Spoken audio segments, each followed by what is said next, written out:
Hey folks, Jesse Ventura here. We're diving deep into a conspiracy so wild, so out there it makes Bigfoot look like a house pet. We're talking about the reptilian elite. Ever get the feeling something's not right with the world? Like the people in charge aren't really human?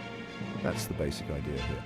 This theory claims shape-shifting reptilian beings walk among us, disguised as the rich and powerful, politicians, celebrities, royalty. They're all suspect. These lizard people, as they're sometimes called, are pulling the strings, controlling governments, banks, even the media. Their goal, total world domination, of course. Sounds crazy, right? But millions believe it. We're going to break this down, look at the evidence, or lack thereof. We'll separate fact from fiction and try to understand why this theory has such a grip on the public imagination. Buckle up, folks. It's going to be a wild ride.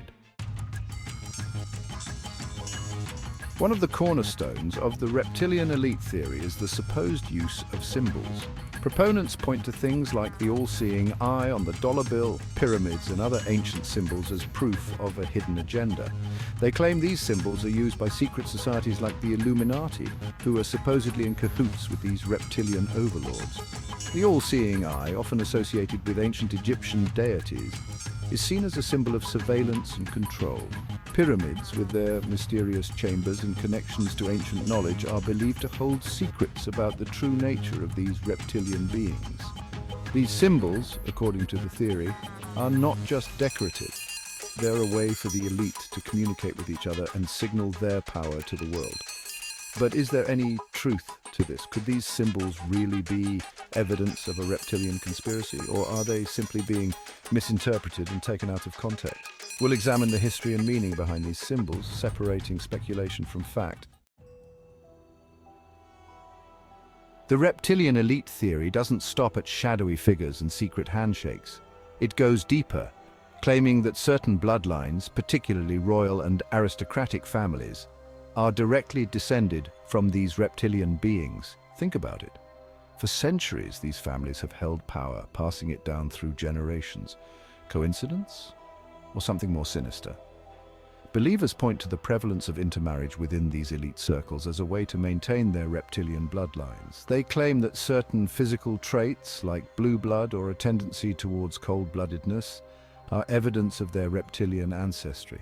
Some even believe that these families possess the ability to shapeshift, transforming into their reptilian forms at will. While it's true that royal families have a long and often brutal history of power struggles and intrigue, the idea that they are descended from reptilian overlords is a stretch, to say the least. We'll delve into the history of these bloodlines, examining the evidence and separating fact from fiction. So, how did this theory, as wild as it is, gain so much traction? Well, it's a combination of factors. First, you've got the human need for answers. We like to make sense of the world, especially when things seem chaotic or unfair. Conspiracy theories offer simple explanations, often blaming a shadowy other for our problems. Then there's the allure of the forbidden, the secret knowledge. The reptilian elite theory taps into our fascination with the unknown.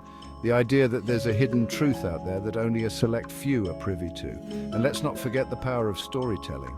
The reptilian elite theory is a narrative, a compelling one with heroes, villains, and a battle for the fate of humanity. But just because a story is compelling doesn't make it true. We'll explore the psychological and sociological factors that contribute to the belief in conspiracy theories and how the reptilian elite theory specifically has managed to capture the imaginations of so many. Section 5, where's the proof? Science and the reptilian elite. Now, let's get real for a second. For a theory as grand as the reptilian elite, you'd expect some solid evidence, right? But here's the thing, there's none.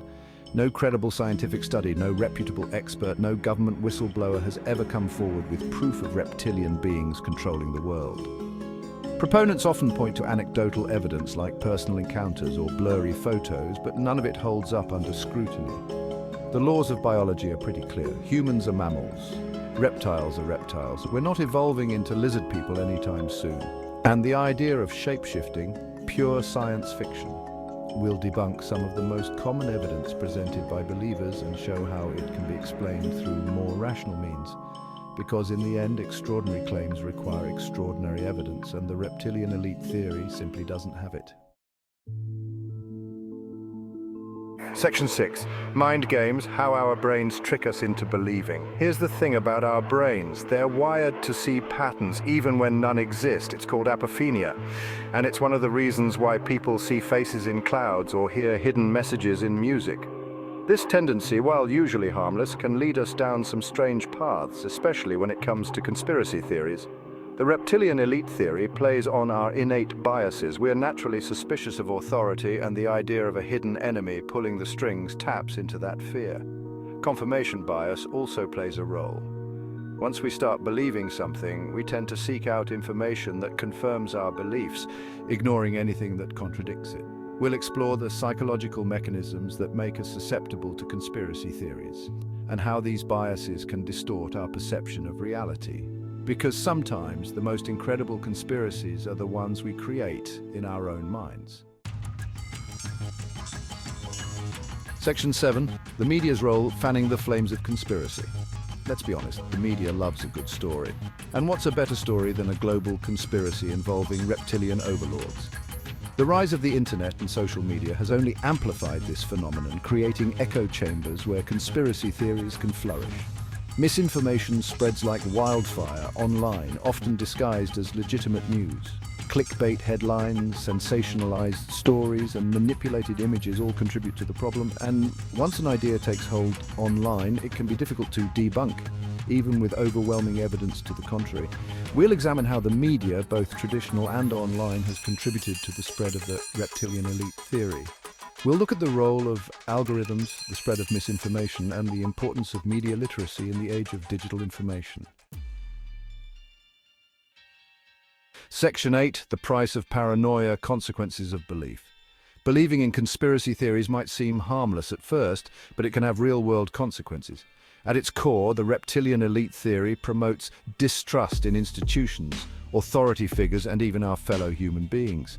This can lead to social isolation, paranoia, and a breakdown of civil discourse. In extreme cases, belief in conspiracy theories can lead to violence. We've seen this with the rise of QAnon and other extremist groups whose beliefs are often rooted in conspiracy thinking. The danger is real, and it's important to understand the potential consequences of unchecked belief. We'll explore the dark side of conspiracy theories and the impact they can have on individuals, communities, and society as a whole. Because while it's important to question everything, it's also important to ground our beliefs in reality. Section 9. Beyond the scales, what this theory says about us. As outlandish as the reptilian elite theory may seem, it can teach us something about ourselves. It reflects our anxieties about power, control, and the state of the world. The fear of a hidden enemy, a powerful other controlling our lives, is a recurring theme throughout history. This theory also highlights our need for agency, for a sense that we have some control over our own destinies. By believing that a group of reptilian overlords is responsible for the world's problems, we absolve ourselves of responsibility and create a convenient scapegoat for our own shortcomings. We'll delve into the deeper meaning behind the reptilian elite theory, exploring what it reveals about our hopes, fears, and our place in the universe, because sometimes the most revealing stories are the ones we tell ourselves. Section 10. Fighting back critical thinking in the age of misinformation. So, how do we combat the spread of conspiracy theories like the reptilian elite?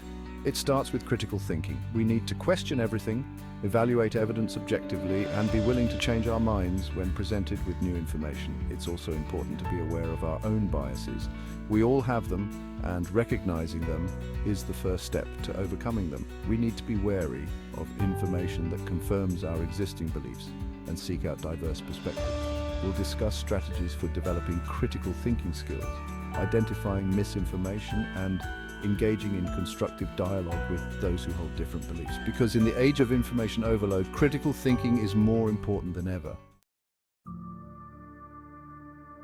Section 11. Conclusion. The truth is out there, keep searching. Well folks, we've journeyed deep into the world of the reptilian elite, A world of shadowy figures, secret symbols, and shape-shifting overlords. While the evidence for this theory is non-existent, the fact that it persists shows the power of belief and the human need for answers. But just because something is intriguing or makes us feel like we're in the know doesn't make it true. We need to be critical thinkers, question everything, and demand evidence. Because the truth, as elusive as it may seem, is out there. So keep searching, keep questioning, and never stop exploring the world with a skeptical but open mind. And remember, sometimes the most incredible conspiracies are the ones we create in our own minds. Stay vigilant, folks.